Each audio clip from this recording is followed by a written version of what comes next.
मैं आपके सामने एक प्रकृति पांडव क्षेत्र के प्रकृति सादर करने वाली हूँ। तो सबसे पहले मैंने यहाँ पर 2 डोंगर लिए हुए और जिस तरह बारिश का पानी बहकर वाया चले जाता है या फिर वो वेस्ट हो जाता है, तो उससे उसका हम उपयोग कैसे कर सकते हैं, इस संदर्भ में मैंने एक प्रयोग लिया है।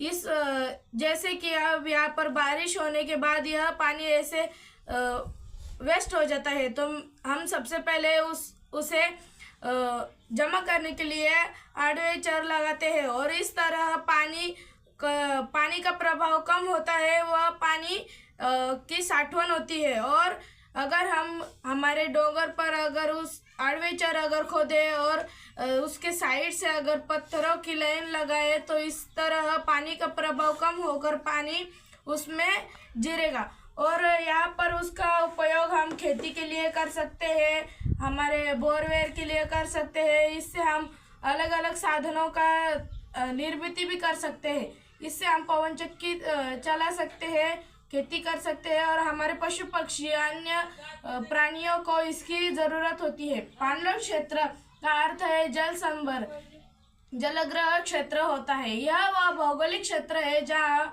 किसी नदी, झील या सागर में बहने वाला सारा पानी एक जगह इकट्ठा होता है। यह क्षेत्र कितना भी छोटा या फिर बड़ा हो सकता है। पांडव क्षेत्र यह जमीन का एक ऐसा क्षेत्र है जिस पर गिरने वाला सारा पानी किसी नदी, झील या तालाब जलाशय में आकर मिलता है। इसे वाटरशेड या फिर ड्रेनेज भी कहा जाता है। इसका महत्व जल संरक्षण, सबसे पहला मुद्दा है जल संरक्षण। पांडव क्षेत्रों का प्रबंध करके भूजल के स्तर को बढ़ाया जा सकता है। भूमि सुधार और मृदा और जल संरक्षण के उपायों से मिट्टी के कटाव को रोका जा सकता है। मिट्टी के कटाव को हम रोक सकते हैं। आपदा प्रबंधन, इस बाढ़ और सूखे प्रकृति जैसे आपदाओं को नियंत्रित करके में मदद मिलती है। कृषि विकास, यह बहुत महत्वपूर्ण बात है कि कृषि का विकास कैसे होगा।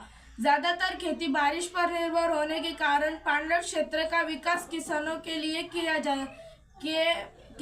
लिए महत्वपूर्ण है। इसका उपयोग किसान अपने खेती के लिए कर सकता है। पांडव क्षेत्र का प्रकार, अति लघु क्षेत्र लगभग 10